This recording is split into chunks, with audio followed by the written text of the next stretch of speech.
প্রিয় শিক্ষার্থীরা, নিশ্চয়ই তোমরা খুব ভালো আছো, সবাই সুস্থ আছো। যে যেখানে আছো সবাই ভালো থেকো, সুস্থ থেকো। অনলাইন ক্লাসে তোমাদেরকে স্বাগত। আমি সুপর্ণা চৌধুরী, আগ্রাবাদ বালিকা বিদ্যালয় সহকারী শিক্ষক হিসেবে নিয়োজিত রয়েছি। আমি আজকে তোমাদেরকে অষ্টম শ্রেণীর হিন্দু ধর্ম ও নৈতিক শিক্ষা নিয়ে তোমাদের সাথে আবারও আরেকটি ক্লাসে হাজির হয়েছি। দেখো, আমি আজকে তোমাদের দ্বিতীয় অধ্যায় পর্যন্ত শেষ করলাম। আজকে তৃতীয় অধ্যায় অর্থাৎ হিন্দু ধর্মের স্বরূপ ও বিশ্বাস তোমাদের সাথে আলোচনা করব। এখানে প্রথমে আমি আজকে তোমাদের প্রথম পরিচ্ছেদ অর্থাৎ হিন্দু ধর্মের স্বরূপ নিয়েই আলোচনা করব। যেহেতু আমাদের প্রথমে কিছু কথা রয়ে গেছে তৃতীয় অধ্যায় শুরু করার সময় স্বরূপ ও বিশ্বাসের উপর, সুতরাং আমি প্রথমে সেটা নিয়ে তোমাদের সাথে ক্লাসটা করব। দেখো, সংস্কৃতি দ্বিধাতুর সঙ্গে মন প্রত্যয় যোগে ধর্ম শব্দটি গঠিত হয়েছে। এর অর্থ যা ধারণ শক্তি সম্পন্ন তাই কি ধর্ম। হিংসা না করা, চুরি না করা, সত্যনিষ্ঠ হওয়া, দেহের মনে পবিত্রতা এবং সংযমী হওয়া, এই পাঁচটি গুণ হিন্দু ধর্মের সাধারণ লক্ষণ। আবার ধর্ম ও অধর্ম নির্ণয়ে পবিত্র বেদ, স্মৃতিশাস্ত্র, শ্রদ্ধ ব্যক্তিদের কি আছে দেখো, আচার আচরণ এবং বিবেকের নির্দেশ, এই চারটি হচ্ছে হিন্দু ধর্মের বিশেষ লক্ষণ। অর্থাৎ আমাদের সাধারণ লক্ষণ হচ্ছে পাঁচটি, সেগুলোকে গুণ হিসেবে চিহ্নিত করেছে, আর বিশেষ লক্ষণ হিসেবে চারটি, চারটি হচ্ছে সেগুলো এক একটা কি গুণ। দেখো, এখানে বহু যুগের বহু সাধকের সাধনায় এই ধর্ম কি ক্রমশ বিকশিত হয়েছে, অর্থাৎ আস্তে আস্তে সেটা কি করছে, প্রভাব বিস্তার লাভ করেছে। অনেক মনীষী এবং অনেক সাধকের তা প্রয়োজন হয়েছে। হিন্দু ধর্ম বহুকালে কি প্রাচীন, চলার পথে মাঝে মাঝে নতুন ধর্মীয় চিন্তা এতে কি হয়েছে, যুক্ত হয়েছে। যেহেতু আমাদের চিন্তা এক জায়গায় স্থায়ী থাকে না, সেজন্য কি হয়েছে, আমরা যখন চলছি আমাদের সাথে এখানে নতুন চিন্তাও ধারাও যোগ হয়েছে। দেখো, এই ধর্মের বিধিবিধান অনুশীলন করে জীবনকে সুন্দর ও শান্তিময় করা যায়।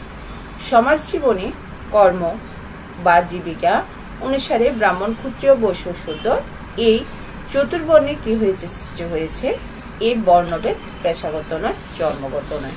দেখো, এটা কিন্তু আমরা নিজেদেরকে, দেখো আমরা জাতি হিসেবে নিজেদেরকে চার ভাগে ভাগ করেছি, কেউ ব্রাহ্মণ, কেউ ক্ষত্রিয়, কেউ বৈশ্য এবং শূদ্র। এটা কিন্তু আমাদের বর্ণভেদ, এই যে বর্ণভেদটা রয়েছে সেটা আমাদের পেশাগত নয় কিন্তু জন্মগত, পেশাগত কিন্তু জন্মগত নয়। অর্থাৎ আমরা যে যে পেশায় নিয়োজিত আছি সেই পেশাকে অনুসরণ করে আমাদের কি হয়েছে, ভাগটা হয়েছে। অর্থাৎ এটা আমাদের কিন্তু আমরা জন্ম থেকে এটা নিয়ে আসিনি। মানুষের পূর্ণাঙ্গ জীবনকাল ধরা হয়েছে কত বছর, 100 বছর, অর্থাৎ 100 বছর। সমস্ত সময়টিকে চার ভাগে ভাগ করা হয়েছে। একটা ব্রহ্মচর্য, কাস্ত, বানপ্রস্থ এবং সন্ন্যাস।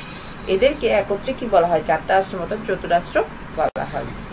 দেখো, এখানে ব্রহ্মচর্য প্রথম তোমার 0 থেকে শুরু করে 25, তারপরে গাস্ত হচ্ছে যে তোমার 26 থেকে শুরু করে 50, এরকম করতে করতে 51 থেকে শুরু করে 75 থেকে শুরু করে এরপরে সন্ন্যাস। এরপরে এক একটি ভাগকে এরকম করে ভাগ করা হয়েছে। হিন্দু ধর্মে যুগ বিভাগ রয়েছে, সত্যযুগ, ত্রেতাযুগ, দ্বাপর ও কলিযুগ। যেহেতু আমরা এখন কোন যুগে বাস করছি নিশ্চয়ই তোমরা সবাই ধারণা লাভ করতে পারছো, আমরা কলিযুগে। আমাদের কলিযুগে নানা অধর্মের সৃষ্টি হয়। সেই অধর্মের মধ্যে একটি হচ্ছে, দেখো আমাদের মহামারী ভাইরাস করোনায় কিন্তু আমরা এখন কি সবাই কম বেশি আক্রান্ত হচ্ছি।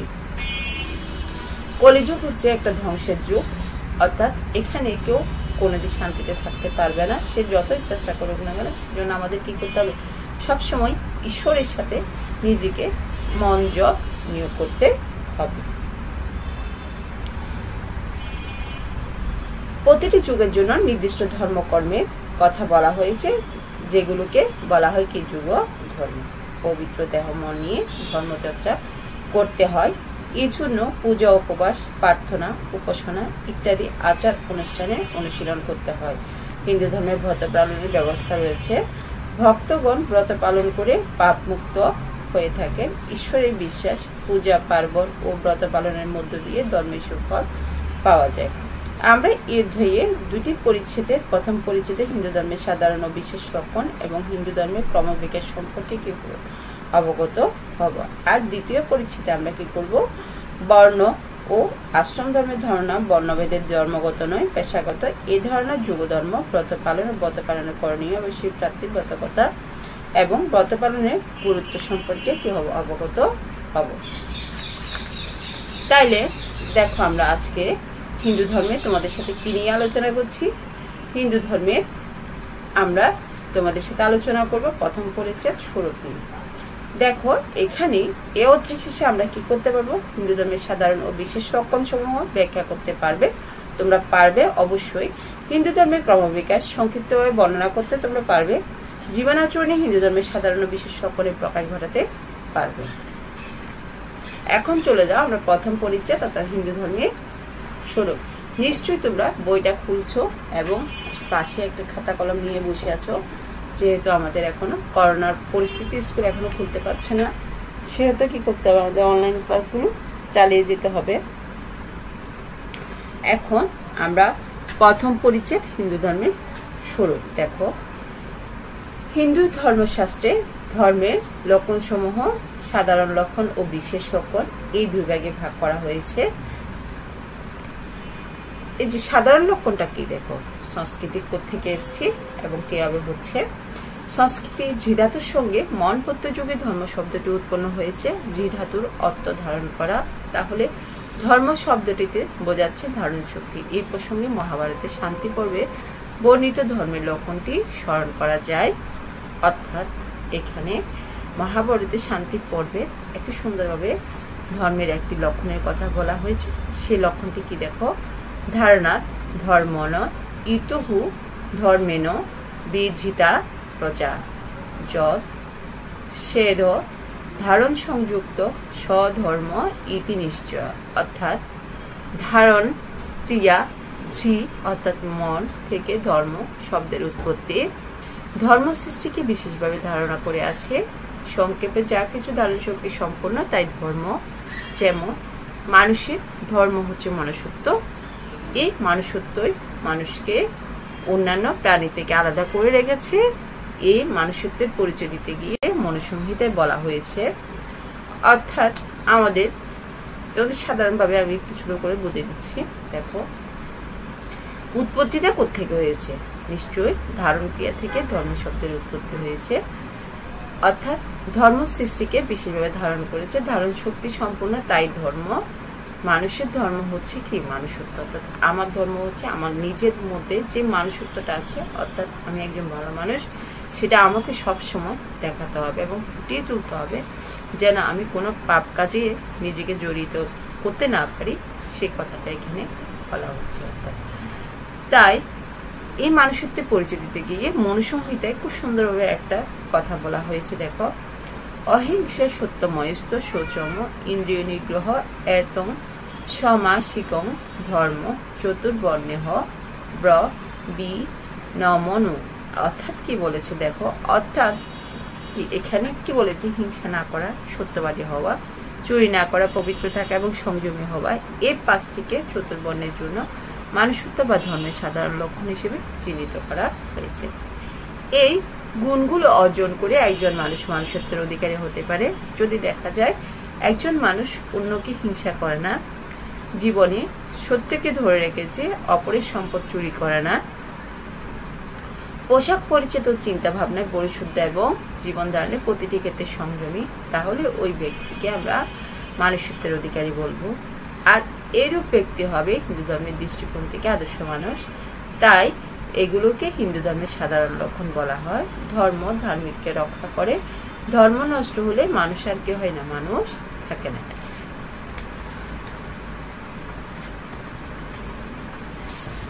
অর্থাৎ এখানে কি বলেছে, দেখো অর্থাৎ আমাদের ভেতরে যে জিনিসগুলো রয়েছে সেগুলো যদি আমাদের ব্যক্তিত্বকে অর্থাৎ আমাদের মানুষত্বকে কি করে খারাপ পথে পরিচালিত করে, তাহলে আমরা মানুষ হিসেবে চিহ্নিত হব না, আমরা কেউ হবো একটা খারাপ মানুষ হিসেবে চিহ্নিত হব। অর্থাৎ ধর্ম নষ্ট হলে আর একজন মানুষ কি থাকে না, মানুষ থাকে না।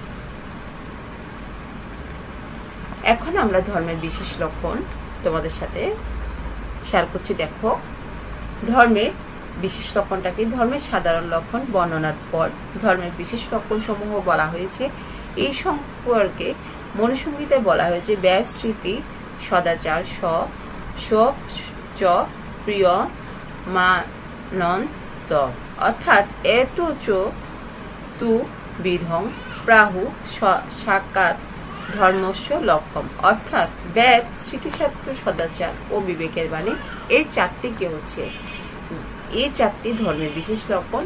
এই চারটিকে অনুসরণ করে কোনটা ধর্ম এবং কোনটা অধর্ম তা নির্ণয় করা যায়। অর্থাৎ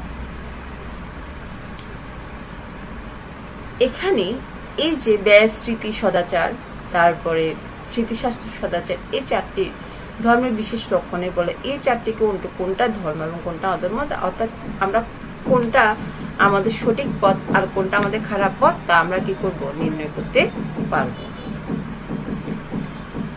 এখন আমরা তোমাদের সাথে বেদ অর্থাৎ বেদটা কি দেখো। সনাতন ধর্মের মূল ভিত্তি মূলে রয়েছে বেদ। বেদ আদি ধর্মগ্রন্থ। বেদ শব্দের অর্থ জ্ঞান। বেদের ঋষিগণ ধ্যানস্থ হয়ে ঈশ্বরের বাণী লাভ করেছেন। সে বাণীসমূহ কালক্রমে লিপিবদ্ধ হয়ে বেদ নামে পরিচিত হয়েছেন। আমরা জানি বেদ চারটি: ঋগ্বেদ, যজুর্বেদ, সামবেদ, অথর্ববেদ। কোনটা ধর্ম আর কোনটা অধর্ম এর মীমাংসার জন্য বেদের মধ্যে কি করা হয়? গ্রহণ করা হয়েছে। এরপরে আসছে স্মৃতিশাস্ত্র। স্মৃতিশাস্ত্রটা কি দেখো, বেদের পরে সব রকম কর্তব্য কর্মের উপদেশ দিয়ে রচিত হয়, অর্থাৎ স্মৃতিশাস্ত্র যে বেদটা নিয়ে রচিত হয়েছে সেটাই কি আমাদের স্মৃতিশাস্ত্র। স্মৃতিশাস্ত্রগুলি রচিত হয়েছে বেদের মতামত থেকে। স্মৃতিশাস্ত্রের নিয়ম নির্দেশ মেনে চললে কি হয়? ধর্মাধর্ম নির্ণয় করা অর্থাৎ সহজ হবে। অর্থাৎ এই যে বেদ থেকে আমরা যে জিনিসগুলো পেয়েছি সেই নিয়মগুলি যদি আমরা মেনে চলি তাহলে কি হবে? আমরা ধর্মাধর্ম, আমাদের ধর্ম আর ধর্ম আর কোনটা সেটাই আমাদের নির্ণয় করতে খুব সহজ হবে। এরপরে আসছি আমরা সদাচার। সদাচার সৎ ব্যক্তিকে আচার আচরণের ধর্মের প্রকাশ ঘটে। বেদ ও স্মৃতিশাস্ত্রের মাধ্যমে যদি ধর্ম ও অধর্ম নির্ণয় করা সম্ভব না হয় সেক্ষেত্রে সমাজে মহাপুরুষদের আচার আচরণ ও উপদেশ নির্দেশ অনুসরণ করাই কি ধর্ম। এখন আমরা তোমাদের সাথে তিনটা গেল, বেদ, স্মৃতিশাস্ত্র, তারপরে সদাচার। এখন আমি তোমাদের সাথে কি করব? বিবেকের বাণী নিয়ে তোমাদের সাথে আসছি। দেখো, আমাদের বিবেকের বাণীটা কি? তোমরা পূর্বে আলোচনাতে আমরা কি দেখেছি? বেদ, স্মৃতিশাস্ত্র ও সদাচার অনুসরণ করেও যদি বিশেষ কোনো পরিস্থিতির ধর্ম অধর্ম নির্ণয় করা সম্ভব না হয় সেক্ষেত্রে মানুষকে তার নিজস্ব বিবেকের আশ্রয় নিতে হয়। মানুষ বিবেকবান প্রাণী, তাই তাকে বিবেক বুদ্ধি অবলম্বন করে জীবন পথে চলতে হয়। সর্বক্ষেত্র ধর্মের নির্দেশ মেনে চলা মঙ্গলজনক নাও হতে পারে। যেমন শাস্ত্রে নির্দেশ হয়েছে সত্য বলা ধর্ম আর মিথ্যা বলা কি পাপ। আসলে এটা সত্যি কথা, তোমরা মানো কি? অর্থাৎ আমরা যখন মিথ্যা কথা বলবো, অর্থাৎ আমরা সত্যি কথা বলে সেটা ওকে, কিন্তু আমরা যখন মিথ্যা কথা বলি সেই মিথ্যাকে রূপ দেওয়ার জন্য আমাদের দ্বিতীয় মিথ্যা কথা বলতে হয়, তৃতীয় মিথ্যা কথা বলতে হয়, এবং আমার বাঁচার জন্য তখন কি হয় যে আমাদের কিন্তু মানে কি বিভিন্ন কৌশল অবলম্বন করতে হয়। আর আমরা যদি একেবারে সত্যি কথাটা বলে দিই তাহলে আমাদের কি হয় না, আমরা সত্যি কথা বলছি, সমস্যা কি? এটা আমাদের কোনো সমস্যা নাই। সেজন্য কি বলেছি দেখো, এই নির্দেশে কি সকলের ক্ষেত্রে অনুসরণ করা সম্ভব নাও হতে পারে। যদি দেখা যায় মিথ্যা বললে একজন নির্দোষ মানুষের জীবন, আবার কি বলেছে দেখো, যদি মিথ্যা বললে একজন নির্দোষ মানুষের জীবন রক্ষা হয় তাহলে সেক্ষেত্রে মিথ্যা বলাই কি ধর্ম। এইরূপ ক্ষেত্রে সত্য বলাই ধর্ম নয়। এমন জটিল পরিস্থিতিতে মানুষের অন্তরে অবস্থিত ঈশ্বর বা বিবেকের নির্দেশ নিয়ে ধর্মাধর্ম কি করতে হয়? নির্দেশ করতে হয়। আমরা এখন তোমাদের সাথে আমরা এতক্ষণ তোমাদের সাধারণ লক্ষ্য অর্থাৎ বেদ, স্মৃতিশাস্ত্র, সদাচার, বিবেকের বাণী এগুলো নিয়ে আলোচনা করেছি। এখন আমাদের হিন্দু ধর্মের ক্রমবিকাশ অর্থাৎ কোনটার পরে কোনটা আসছে সেটা আমরা এখন দেখবো। দেখো, ভারতবর্ষে কি বলেছে দেখো, ভারতবর্ষে মানব সভ্যতার ক্রমবিকাশের সঙ্গে সঙ্গে সনাতন ধর্ম তথা হিন্দু ধর্মের বিকাশ শুরু হয়েছে। চিন্তাশীল মুনি ঋষিগণ মানুষের কল্যাণ চিন্তায়, ধর্মীয় আচার আচরণে, এমনকি পরমাত্মিক চিন্তায় নতুন নতুন ধর্মীয় ভাব প্রবর্তন করেছেন। বৈদিক যুগে ধর্মকর্ম পালিত হতো যজ্ঞ কর্মরূপে। যজ্ঞ ক্রিয়ার মধ্য দিয়ে তখন দেবতাদের আরাধনা করা হতো। অর্থাৎ কি বলেছে দেখো, কিভাবে তাদের পার্থিব চিন্তা, নতুন নতুন ধর্মীয় ভাব, অর্থাৎ নতুন নতুন কি হচ্ছে ধর্মের ভাব তাদের মধ্যে জাগ্রত হচ্ছে এবং সেটা তারা প্রবর্তন করছে। এবং বৈদিক যুগে ধর্মকর্ম পালিত হতো কি যজ্ঞ কর্মরূপ, অর্থাৎ যজ্ঞ করে। তোমরা নিশ্চয়ই যজ্ঞ করতে দেখেছো, একটা কুণ্ডুর মধ্যে ঘি, নানা রকম আম কাষ্ঠ, তারপরে ওরকম দিয়ে যজ্ঞটা করে। সুতরাং তোমরা দেখেছ যজ্ঞ কর্মরূপে আগে ছিল। যজ্ঞ ক্রিয়ার মধ্য দিয়ে তখন দেবতাদের আরাধনা করা হতো। যজ্ঞ কর্মের ফলে স্বর্গপ্রাপ্তি হতো, কিন্তু মানুষের মুক্তি হতো না। তাই বেদের পরে উপনিষদে যোগের মুক্তির চিন্তা প্রাধান্য পায়। মানুষ মুক্তি লাভের জন্য এক ব্রাহ্মণের আরাধনা করতে থাকে। এই সময় সমাজ সংসার ত্যাগ করে সন্ন্যাস গ্রহণে প্রবণতা কে হয় দেখা দেয়। কালক্রমে এই চিন্তার মধ্যেও মানুষ যেন সন্তুষ্ট হতে পারল না। এই অবস্থায় ভগবান শ্রীকৃষ্ণের আবির্ভাব ঘটে। তখন ছিল কোন যুগ? দাপর যুগ। তখন অর্থাৎ যখন শ্রীকৃষ্ণের আবির্ভাব ঘটেছে তখন আমাদের কোন যুগ হয়েছে? দাপর যুগ।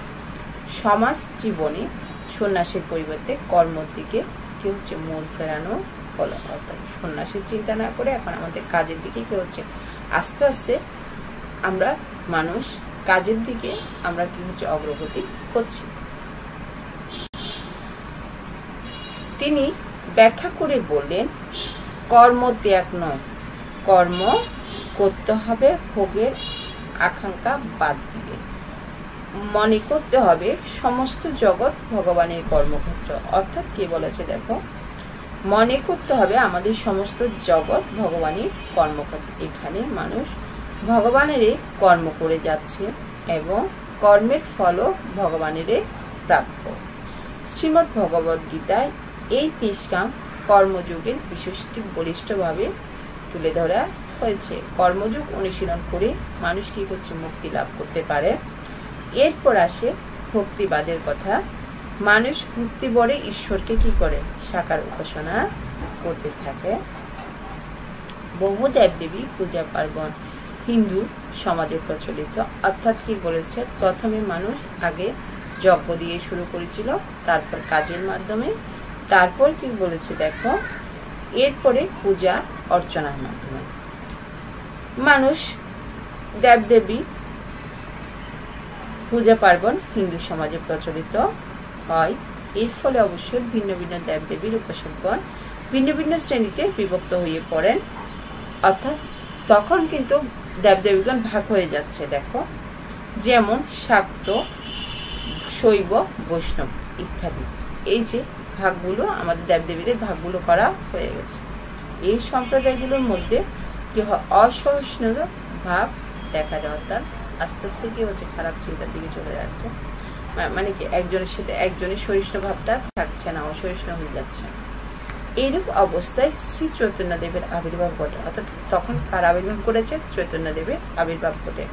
তিনি প্রেম ভক্তিমূলক বৈষ্ণব ধর্ম প্রচার করেন। নিশ্চয়ই তোমরা এখানের মধ্যে তোমাদের যে লাইনগুলি ইম্পর্টেন্ট মনে হচ্ছে তোমরা নিশ্চয়ই এখানে আন্ডারলাইন করছো। আমরা স্কুল খুললে তোমাদেরকে আবার পুনরায় পড়িয়ে দেওয়ার চেষ্টা করব। যদি স্কুল খুলে, এখনো তো বলতে পারছি না যেহেতু আমাদের অবস্থা এখনো খারাপ রয়েছে, সেহেতু তোমাদের এই কথাগুলো ধারণা হচ্ছে। তাহলে আমাদের চৈতন্যদেবের কখন আবির্ভাব ঘটেছে নিশ্চয়ই তোমরা, তিনি কি ধর্ম প্রচার করেছেন? বৈষ্ণব ধর্ম। এই ধর্মের প্রধান লক্ষ্য ভক্তির মাধ্যমে ভগবানের আরাধনা করা, সমাজে বর্ণভেদ দূর করা এবং শান্তি স্থাপন করা। তার লক্ষ্য কি নিশ্চয়ই তোমরা পড়েছো, কি করা? ভগবানের আরাধনা করা, সমাজে বর্ণভেদ দূর করা এবং শান্তি স্থাপন করা। এরপরে দেখো আমাদের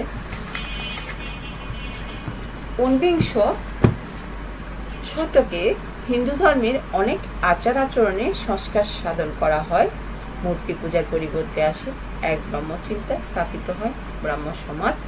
অপরদিকে মূর্তি পূজার মাধ্যমে যে মানুষ ঈশ্বর লাভ করতে পারে, এই ধারণাটি শ্রীরামকৃষ্ণ সাধনায় সুপ্রতিষ্ঠিত হয়েছে। অর্থাৎ রামকৃষ্ণ রানী রাসমণির সময় রামকৃষ্ণের আবির্ভাব হয়েছে এবং তখনই এই যে আমাদের মূর্তি পূজাটা ছিল, সেই মা কালীর মূর্তি দিয়ে তিনি কিন্তু সেটা কি হয়েছে প্রতিষ্ঠিত করে দেখিয়েছেন যে আমাদের মূর্তিগুলো কি, এগুলো কিন্তু মূর্তি নয়, এগুলো আসলে এক একটা দেবীর এক একটা রূপ মাত্র। শ্রীরামকৃষ্ণ ও তার শিষ্য স্বামী বিবেকানন্দের প্রচেষ্টায় হিন্দু ধর্মের পুরাতন ও নতুন চিন্তাধারার সমন্বয় ঘটে।